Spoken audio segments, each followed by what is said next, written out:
High student, great physics চ্যানেলে সবাইকে স্বাগত। আজকে আমরা আলোচনা করব পারমাণবিক নিউক্লিয়াস সম্পর্কে। আচ্ছা, তো নিউক্লিয়াস বলতে কী বোঝো? প্রথমে জানবো নিউক্লিয়াস বলতে আমরা কি বুঝি। ওকে, তো আমরা নিউক্লিয়াস বলতে কি বুঝি না, প্রথমে দেখবো আমরা নিউক্লিয়াস।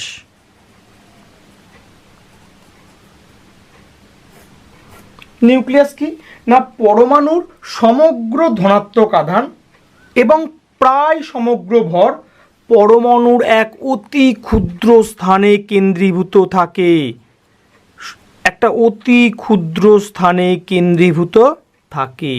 এই অতি ক্ষুদ্র স্থানে যে কেন্দ্রীভূত থাকে তাকে বলা হচ্ছে পরমাণুর কেন্দ্রক বা নিউক্লিয়াস। তাহলে কি লিখবো না, সংজ্ঞাটা তাহলে নিউক্লিয়াসের হবে পরমাণুর সমগ্র ভর এবং ধনাত্মক আধান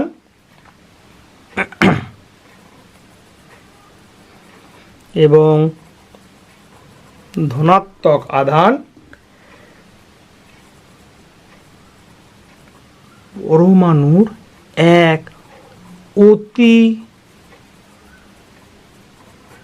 ক্ষুদ্র স্থানে কেন্দ্রীভূত থাকে।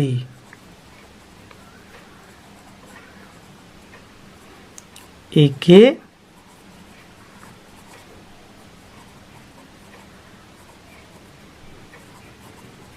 নিউক্লিয়াস বলে। ওকে, তো আমরা যে দেখি নিউক্লিয়াসের ব্যাসার্ধ যদি দেখি, আমাদের পরমাণুর যে ব্যাসার্ধ আর অফ অ্যাটম কত না 10⁻⁻10 মিটার। যদি আর অফ নিউক্লিয়াস দেখি, এটা হয় 10⁻⁻14 থেকে 10⁻⁻15 মিটার। রেডিয়াস অফ অ্যাটম হচ্ছে 10⁻⁻10 মিটার। রেডিয়াস অফ নিউক্লিয়াস 10⁻⁻14 থেকে 10⁻⁻15 মিটার। তার মানে একটা অ্যাটমের থেকে তার নিউক্লিয়াস প্রায় 10,000 থেকে 1,00,000 গুণ ছোট। এটা কীভাবে বুঝবো? যদি ধরো তোমরা যেখানে বসে ভিডিওটা দেখছো সেই রুমটাকে অ্যাটম ভেবে নাও, আর এই যে পেনে লিখছি, এই পেনের যে নিবটা আছে, বলটা আছে, এই বলটা হচ্ছে নিউক্লিয়াস। আশা করি কনসেপ্ট ক্লিয়ার করতে পেরেছি। যে রুমটায় বসে তোমরা পড়াশোনা করছো বা এই ভিডিওটা দেখছো, সেই রুমটাকে তোমরা ভেবে নাও অ্যাটম, আর এই পেনের যে নিব, তোমরা যে পেনে লিখছো সেই পেনের নিবটা হচ্ছে নিউক্লিয়াস। আচ্ছা, নিউক্লিয়াস কী নিয়ে তৈরি? নিউক্লিয়াস দুটো জিনিস নিয়ে তৈরি, একটা হচ্ছে প্রোটন আর একটা হচ্ছে নিউট্রন। এদের দুজনকে একত্রে বলে নিউক্লিয়ন। তাহলে নিউক্লিয়াস দুটো জিনিস নিয়ে তৈরি, একটা হলো প্রোটন আর একটা হলো নিউট্রন। এদের একত্রে বলা হয় নিউক্লিয়ন। এবারে প্রত্যেকটার ডিটেলস জানবো। প্রথমে প্রোটন। প্রোটনের চার্জ কত বা আধান কত? চার্জ বা আধান কত? প্লাসই। কারণ ইলেকট্রনকে আমরা কি দিয়ে প্রকাশ করতাম? মাইনাসই। প্রোটন কি পজিটিভ, তার জন্য প্লাসই। আধান হচ্ছে +1.6 ইন্টু 10⁻⁻19 কুলম। প্রোটনের মাস বা ভর কত? 1.6726 ইন্টু 10⁻⁻27 কেজি। এটাকে আমরা 1 AMU বলবো বা 1 ইউও বলতে পারি, অ্যাটমিক মাস ইউনিট। যদিও অ্যাটমিক মাস ইউনিটের সংজ্ঞা তোমার আলাদা। অ্যাটমিক মাস ইউনিট তাকেই বলি যে একটি কার্বন পরমাণুর ভরের 1/12 পারমাণবিক ভর একক বা ইউ বা AMU বলা হয়। তো এখানে ক্ষেত্রে প্রোটনের যে ভর তাকে আমরা 1 AMU বা 1 ইউ বলবো। যে সিম্বল কি?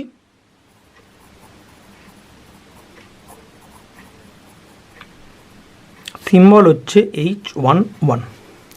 কোশ্চেনটা হচ্ছে H11 কেন লিখলাম? আচ্ছা, হাইড্রোজেনের একটা হাইড্রোজেন অ্যাটমের কটা ইলেকট্রন থাকে, কটা প্রোটন থাকে? একটা হাইড্রোজেনের মধ্যে একটাই প্রোটন থাকে, কোনো নিউট্রন থাকে কি?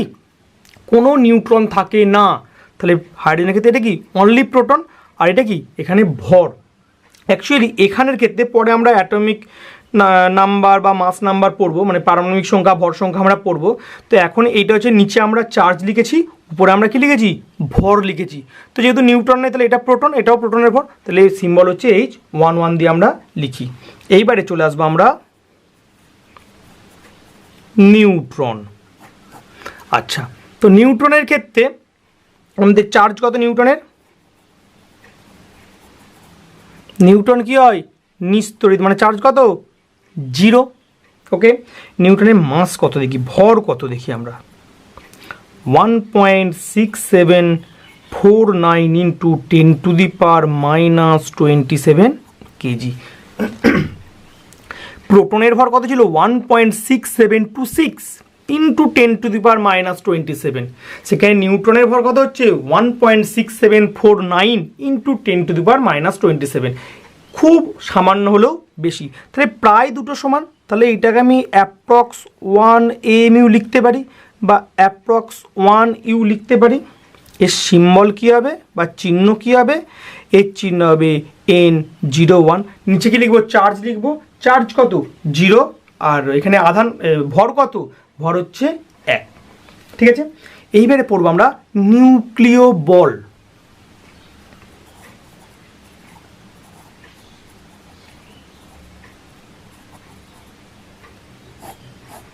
আচ্ছা, নিউক্লিয় বল কি না, পরমাণুর নিউক্লিয়াসের ভেতরে, আগে সংজ্ঞাটা লিখে নিই,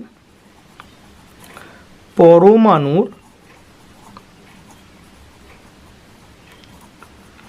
নিউক্লিয়াসের ভেতরে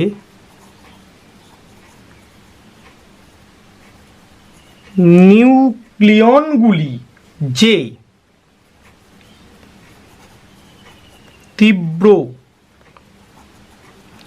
আকর্ষণ বলের দ্বারা পরস্পরের সঙ্গে যুক্ত থাকে বা আবদ্ধ থাকে, ভাষাটা ভালো হবে, আবদ্ধ থাকে, তাকে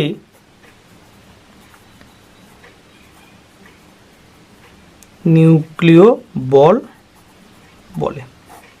তাহলে কি লিখলাম না, পরমাণুর নিউক্লিয়াসের ভেতরে নিউক্লিয়নগুলি, নিউক্লিয়ন মানে কি প্রোটন আর নিউট্রন, পরস্পরের সঙ্গে যে তীব্র আকর্ষণ বলের দ্বারা আবদ্ধ থাকে তাকে নিউক্লিয় বল বলে। তো এর কিছু বৈশিষ্ট্য আছে, যদি আমরা বৈশিষ্ট্য দেখি, প্রথম কথা হচ্ছে এটা সবসময় আকর্ষণ বল। তাহলে এটা কি লিখতে পারি আমরা? সবসময় আকর্ষণ বল। 2 নম্বর দেখি যদি এটাকে, এটা খুব স্বল্প পাল্লা, মানে এটা খুবই অল্প রেঞ্জে কাজ করে।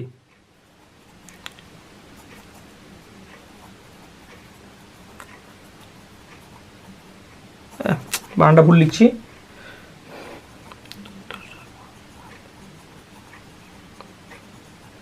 এটা হচ্ছে স্বল্প পাল্লার বল। স্বল্প পাল্লা মানে এটা হচ্ছে 10⁻⁻12 সেমি এই ডিস্টেন্সে কাজ করে। 10⁻⁻12 সেমি এই ডিস্টেন্সে এই বলটা কাজ করে। আচ্ছা, আর একটা ইম্পর্টেন্ট হচ্ছে এই বল আধান নিরপেক্ষ। আধান নিরপেক্ষ মানে কি? প্রোটন প্রোটন, মানে আমি বলতে পারি প্রোটনের মধ্যে প্রোটনের বল, বা নিউট্রন নিউট্রন, বা proton neutron, proton proton, neutron neutron, বা প্রোটন নিউট্রন, এদের মধ্যে যে বলগুলো কোনো তফাৎ নেই, একই পরিমাণের বল লাগবে। তাহলে কি দেখলাম না, এটা শুধুমাত্র আকর্ষণ বল, এটা খুব স্বল্প পাল্লা, মানে খুব অল্প রেঞ্জে এটা কাজ করে। এই বল আধান নিরপেক্ষ, যে কোনো প্রোটন প্রোটন, নিউট্রন নিউট্রন বা প্রোটন নিউট্রন সব ক্ষেত্রেই এই বলটা একই থাকে। ওকে, এইবারে আমরা পড়ব পারমাণবিক সংখ্যা।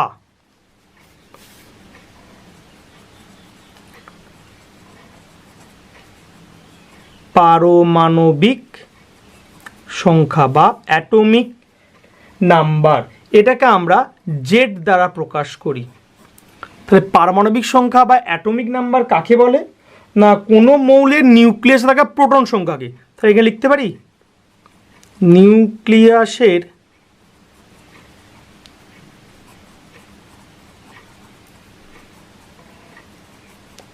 প্রোটন সংখ্যাকে, তারপরে কি নিউক্লিয়াসে যতগুলি প্রোটন থাকে তাকেই বলা হচ্ছে পারমাণবিক সংখ্যা।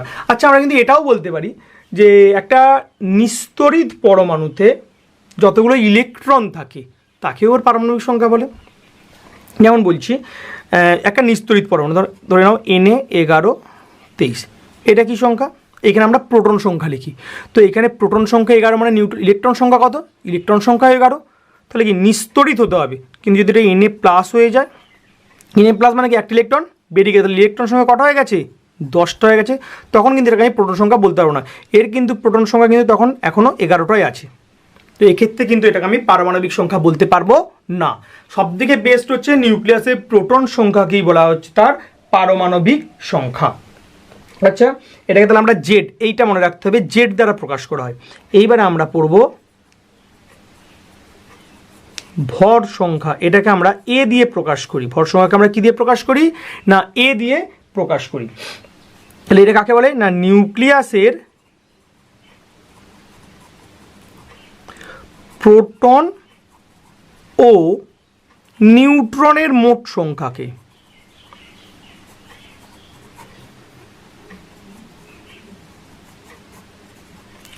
আচ্ছা, তাহলে প্রোটন আর নিউট্রন এদের দুজনের মোট সংখ্যাকে বলা হচ্ছে কি না ভর সংখ্যা। যেমন একটা দেখছি এখানটাতে একটা কোনো একটা মৌল যদি লিখি, প্রথমটা যদি মৌল একটা আমি লিখি এক্স, একটা যে কোনো মৌল, এক্স যে কোনো মৌলের নিচে লিখবো হচ্ছে পারমাণবিক সংখ্যা, উপরে লিখবো ভর সংখ্যা। আচ্ছা, এটা কিন্তু এইভাবেও লেখা যায়, এক্স জেড এই দিকেও লেখা যায় সেম, এই দুটো কিন্তু একই, এটাও যা এটাও তা, ঠিক আছে, যেদিকে খুশি লেখা যায়। তার নিচে কি লিখবো? পারমাণবিক সংখ্যা লিখবো, ওপরে কি লিখবো? ভর সংখ্যা লিখবো, ঠিক আছে। তো যদি একটা মৌল আমি লিখি এখান থেকে O816, অক্সিজেন একটা আইসোটোপ, তো এখান থেকে আমার পারমাণবিক সংখ্যা কত? না জেড সমান কত? 8, তার মানে এটা কি সংখ্যা? প্রোটন সংখ্যা। ভর সংখ্যা মানে এ সমান কত? উপরে যেটা থাকে এটা হচ্ছে ভর সংখ্যা, কত? 16। তাহলে নিউট্রন সংখ্যা কত? কি করে হলো? ভর সংখ্যা মানে কি প্রোটন ও নিউট্রনের কি মোট সংখ্যাকে, তাহলে আমি এখানে যদি ছোটো করে লিখি ভর সংখ্যা সমান মানে এ সমান, আমি লাল কালি দিয়ে দেখাচ্ছি এটাকে, আমি এ সমান প্রোটন সংখ্যা মানে পি প্লাস নিউট্রন সংখ্যাকে আমি এন দিয়ে লিখছি। আচ্ছা, তাহলে এ সমান প্রোটন সংখ্যা মানে কি পারমাণবিক সংখ্যা জেড প্লাস এন, তাহলে এন সমান কি লিখতে পারি? এ বিয়োগ জেড। এ মানে কি ভর সংখ্যা, জেড মানে কি পারমাণবিক সংখ্যা, এটা তাহলে 16 বিয়োগ 8 সমান 8। বোঝা গেল এটা? তাহলে এইখানে হলো যে নিউটন সংখ্যা বার করার সময় হচ্ছে আমরা কি দেখলাম? না নিউটন সংখ্যা বার করার সময় আমরা দেখলাম যে ভর সংখ্যা থেকে পারমাণবিক সংখ্যা বাদ দিতে হচ্ছে। আচ্ছা, এইবারে আমরা পড়বো সেটা হচ্ছে তিনটে জিনিসকে আমরা একসাথে পড়বো, এবং এটা মনে রাখার একটা সহজ উপায়ও বলবো আমি। আইসোটোপ, আইসোবার,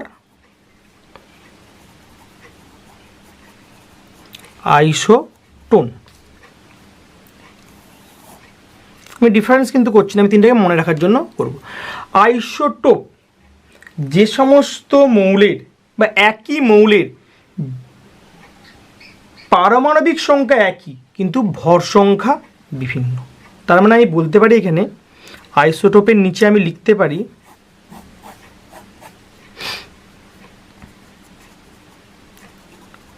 পারমাণবিক সংখ্যা, বা এটারই তো আরেকটা নাম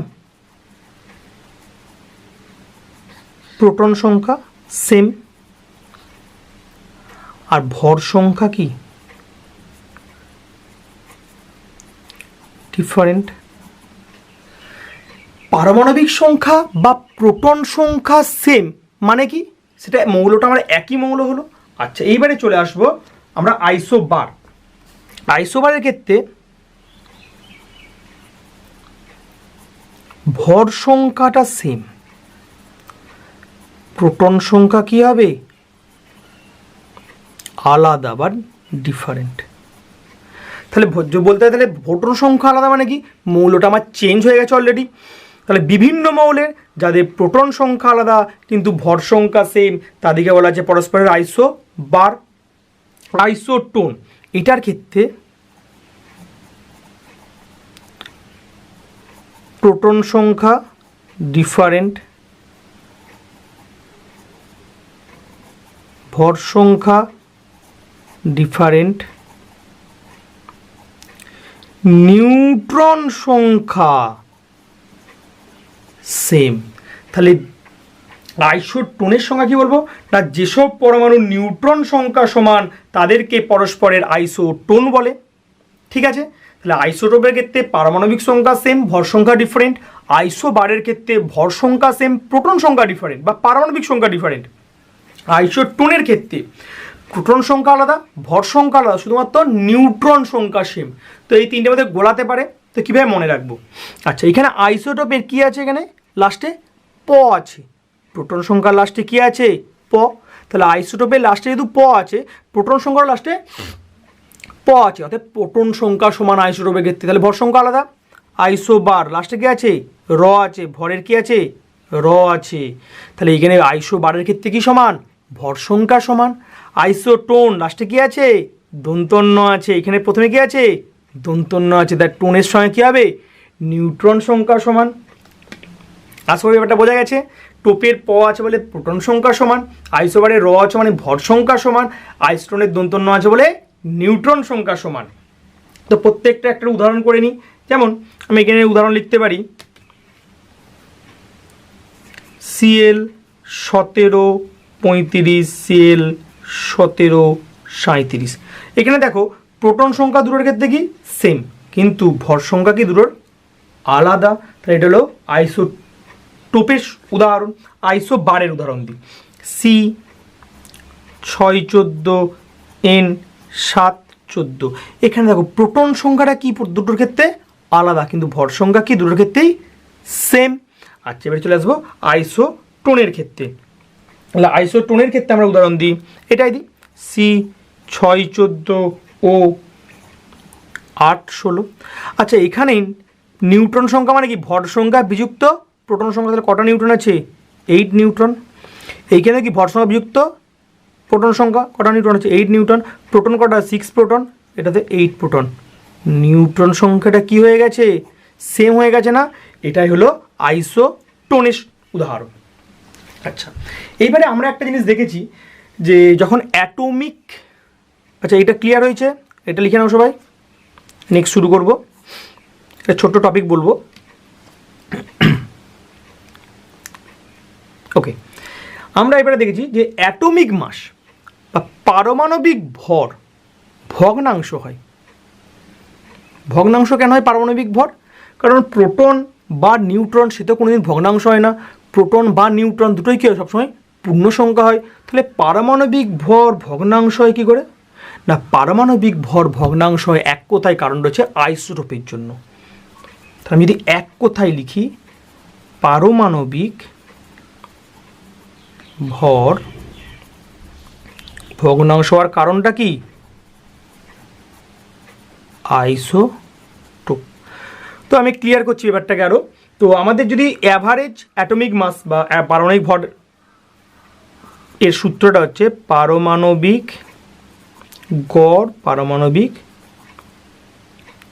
ভরের সূত্রটা হচ্ছে A1N1 plus A2N2 plus A3N3 plus dot dot dot dot dot, যেরকম যাবে পরপর যাবে। তো A1 A2 বা এগুলো কি, ঠিক আছে, N1 N2টাই বা কি দেখা যাক কি। আচ্ছা, A1টা হচ্ছে atomic mass of first isotope. Okay, A1টা হচ্ছে না প্রথম আইসোটোপের তাহলে ভর সংখ্যা, প্রথম আইসোটোপের ভর সংখ্যা। আচ্ছা, A2টা তাহলে কি না দ্বিতীয় আইসোটোপের ভর সংখ্যা। তাহলে A3টা কি তৃতীয় আইসোটোপের ভর সংখ্যা, সো অন। আচ্ছা N1টা কি? পার্সেন্টেজ অফ ফার্স্ট আইসোটোপ,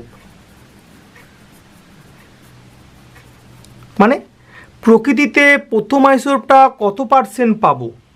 N2টা কি? Percentage of second isotope. N3টা কি? Percentage of third isotope. ঠিক আছে, এবারে আমরা ক্লোরিনের ক্ষেত্রে অ্যাটমিক মাস কত হয়? অ্যাটমিক 35.5, ক্লোরিনের ক্ষেত্রে হয় 35.5 ফর Cl। তো দেখি কী করে হয় এটা। যে ক্লোরিনের প্রকৃতিতে আমরা এখানে করছি দুটো আইসোটোপ পাই, একটা হচ্ছে Cl 1735, আরেকটা হচ্ছে Cl 1737। তো Cl 1735 এই আইসোটোপটা প্রকৃতিতে পাওয়া যায় 75%। Cl 1737 এই আইসোটোপটা পাওয়া যায় প্রকৃতিতে 25%। ঠিক আছে, তাহলে এবারে ইকুয়েশনে বস করায় A1 প্রথম আইসোটোপের ভর সংখ্যা কত? 35 into N1 percentage of first isotope 75% মানে 75/100 প্লাস A2 মানে হচ্ছে দ্বিতীয় আইসোটোপের ভর সংখ্যা মানে 37 ইন্টু N2 মানে হচ্ছে পার্সেন্টেজ অফ সেকেন্ড আইসোটোপ 25% মানে 25/100। তো এইটা 25 3 75, 25 4 100, 25 4 100, এইটা যদি কাটাকাটি করে ক্যালকুলেশন করা হয় তাহলে 35.5ই এটা আসবে। এটা তাহলে 35.5ই আসবে। তো তাহলে পারমাণবিক ভর কেন ভগ্নাংশ হয় ব্যাপারটা ক্লিয়ার হয়েছে। তার কারণ হচ্ছে আইসোটোপের জন্য। প্রকৃতিতে আইসোটোপগুলো বিভিন্ন অনুপাতে থাকে। তো যেমন এখানে Cl 1735টা কি থাকছে না 75% থাকে, Cl 1737 কত থাকে 25% থাকে। তাহলে এইটা যদি আমি এই ইকুয়েশনে যদি বসিয়ে যদি আমি ক্যালকুলেশন করি তাহলে দেখতে পাবো যে আমাদের আইসোটোপগুলো কী হচ্ছে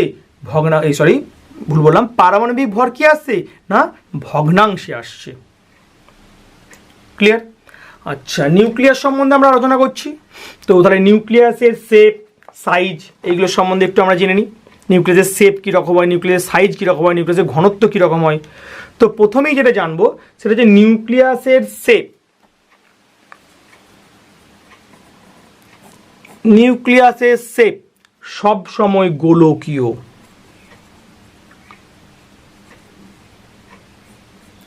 এটা কম বেশি 10% ফ্ল্যাকচুয়েট করে, তবে এটা ধর্তব্যের মধ্যে পড়ে না। তাহলে নিউক্লিয়াসের শেপ সবসময় কী জানবো? গোলকীয়। তাহলে নিউক্লিয়াসের শেপ সবসময় গোলকীয়। ওকে, এবারে সাইজ।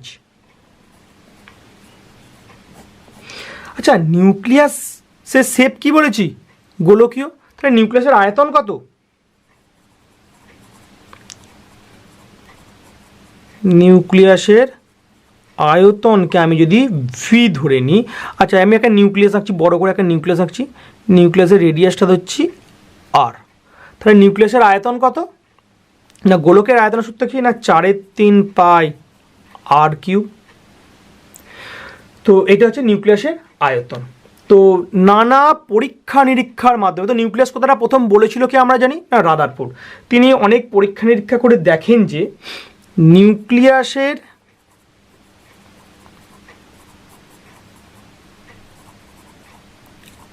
আয়তন সমানুপাতিক নিউক্লিয়ন সংখ্যা। নিউক্লিয়ন সংখ্যা কথার অর্থ কি না প্রোটন ও নিউট্রন সংখ্যা। তো রাদারফোর্ড যেটা দেখেছেন নানা পরীক্ষা নিরীক্ষা করে যে নিউক্লিয়াসের আয়তন হচ্ছে কার সঙ্গে সমানুপাতিক না নিউক্লিয়ন সংখ্যার সঙ্গে সমানুপাতিক। কীরকম করে ব্যাপারটা কীরকম দেখো, যদি এটা আমি এখানে H11 পরমাণু নিচ্ছি, একটা সোডিয়াম 11 23 একটা পরমাণু নিচ্ছি। তো দুটো আমি পরমাণু নিচ্ছি। তো দুটো পরমাণুর ক্ষেত্রে এখানে কটা প্রোটন? 1 proton, neutron 0 neutron. এখানে ক্ষেত্রে 11 প্রোটন, নিউট্রন কত 23 বিযুক্ত 11 মানে কত হচ্ছে 12টা নিউট্রন। তো একটা প্রোটন 0 নিউট্রন থাকতে যা জায়গা নেবে 11 প্রোটন 12 নিউট্রন থাকতে তার থেকে অনেক বেশি জায়গা নেবে। দেখো এটা ভালোভাবে বুঝতে পারবে। ধরো শোলার যে বল, প্রত্যেকটা শোলার ছোটো ছোটো বল হয় না নানা রঙের, যেটাকে শোলা ছোটো ছোটো বল হয়, সেইটাকে একটা তুমি প্রোটন ভাবো বা একটাকে নিউট্রন ভাবো। তো সেই একটার পর একটা, যত তুমি একটার পর একটা সোলার বল যত তুমি জোড়া দিতে থাকবে, তত কি আকারটা বাড়তে থাকবে না? সেটাই হচ্ছে এখানে 11 প্রোটন 12 নিউট্রন। তাহলে যত আমার নিউক্লিয়ন বাড়বে, মানে প্রোটন নিউট্রন সংখ্যা যত বাড়বে, তত কি হবে, আমার নিউক্লিয়াসের আয়তনটা বাড়তে থাকবে। ঠিক আছে, তো নিউক্লিয়াসের আয়তনকেই ভি ধরেছি, সমানুপাতিক নিউক্লিয়ন সংখ্যা মানে কি প্রোটন সংখ্যা ও নিউট্রন সংখ্যা, তার মানে কি এটা ভর সংখ্যা, সেটা কি আমরা এ দিয়ে ডিনোট করেছি আমরা। তাহলে ভি সমানুপাতিক এ। তাহলে এখান থেকে ভি মানে কত, 4/3 পাই আর কিউব সমানুপাতিক এ। এখান থেকে লিখতে পারি আর কিউব সমানুপাতিক এ। আমার তো 4/3 পাই তো কনস্ট্যান্ট, তাহলে আমি তো এখানে 4/3 পাইটা কোনো প্রয়োজন নেই। যেমন দেখছি এক্স সমানুপাতিক যদি ওয়াই হতো, তাহলে আমরা কি বলছি এক্স সমান কত কে ওয়াই। কেটা কী ছিল আমাদের, কনস্ট্যান্ট টার্ম ছিল না, তার মানে কেটা যদি না থাকে তাহলে সমানুপাতিক লিখতে পারি। তাহলে এখানে কত 4/3 পাই আছে, এটা তো কনস্ট্যান্ট টার্ম, তাহলে এটাকে আমি নাও লিখতে পারি। তাহলে আর কিউব সমানুপাতিক এ।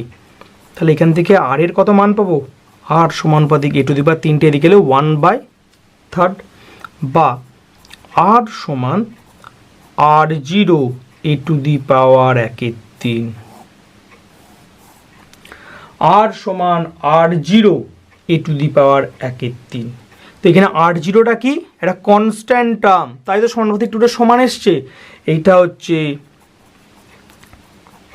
প্রোটন বা নিউট্রনের পরীক্ষালব্ধ ব্যাসার্ধ, পরীক্ষালব্ধ ব্যাসার্ধ।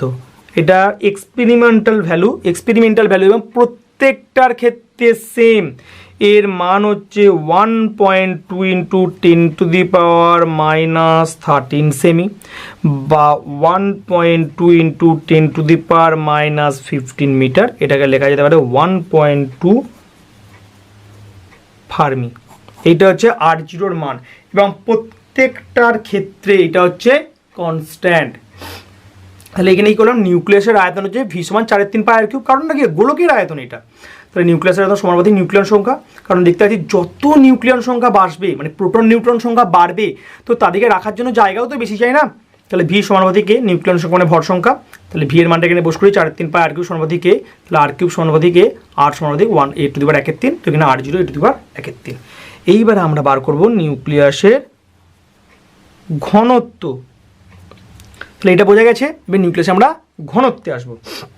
আচ্ছা, নিউক্লিয়াসের ঘনত্বকে যদি আমরা রো এন দিই, তাহলে ঘনত্ব সমান কি জানি, ঘনত্ব সমান আমরা জানি ভর বাই আয়তন। তাহলে এইখানেও কি লিখবো না, নিউক্লিয়াসের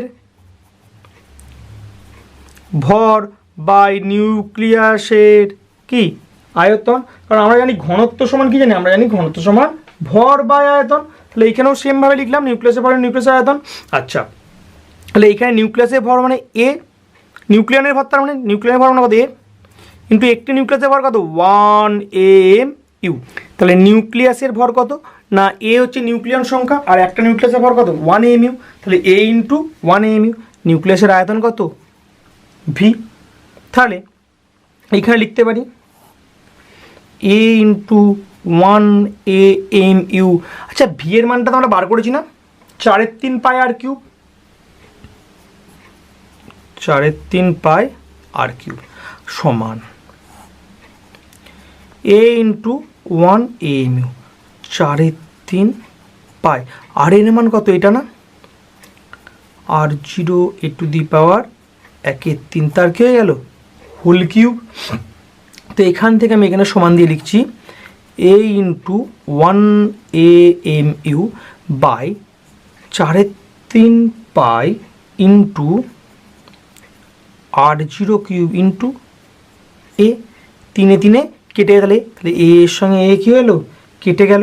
আচ্ছা, এখানে লিখছি তো 1 AMU সমান কত না 1.67 ইন্টু 10⁻⁻27 কেজি বাই 1 AMU এর মান হচ্ছে এটা, ইন্টু 4/3 ইন্টু পাই ইন্টু R0। R0টা কত মান বার করেছি, এইটা এসআই ককে লিখছি আমরা সব কিছু জিনিস। তাহলে কত হচ্ছে না 1.2 ইন্টু 10⁻⁻15 তার হোল কিউব। তো এটা যদি ক্যালকুলেশন করি, তাহলে আমরা রো এন পাবো অ্যাপ্রক্সিমেট যে মানটা পাবো 2 × 10⁻7 কেজি পার মিটার কিউব। মানে আমাদের নিউক্লিয়াসে যে আমরা ঘনত্বটা পাবো সেটা পাবো 2 × 10⁻7 কেজি পার মিটার কিউব। মানে একটা ঘরটা যদি অ্যাটম হয়, এই পেনের নিউক্লিয়াসটা হচ্ছে এই পেনের বলটা, তার মধ্যে কতটা ডেনসিটি, কতটা ঘনত্ব আছে এটা তুলনা করে বোঝা যাবে। ওয়াটারের ডেনসিটি কত?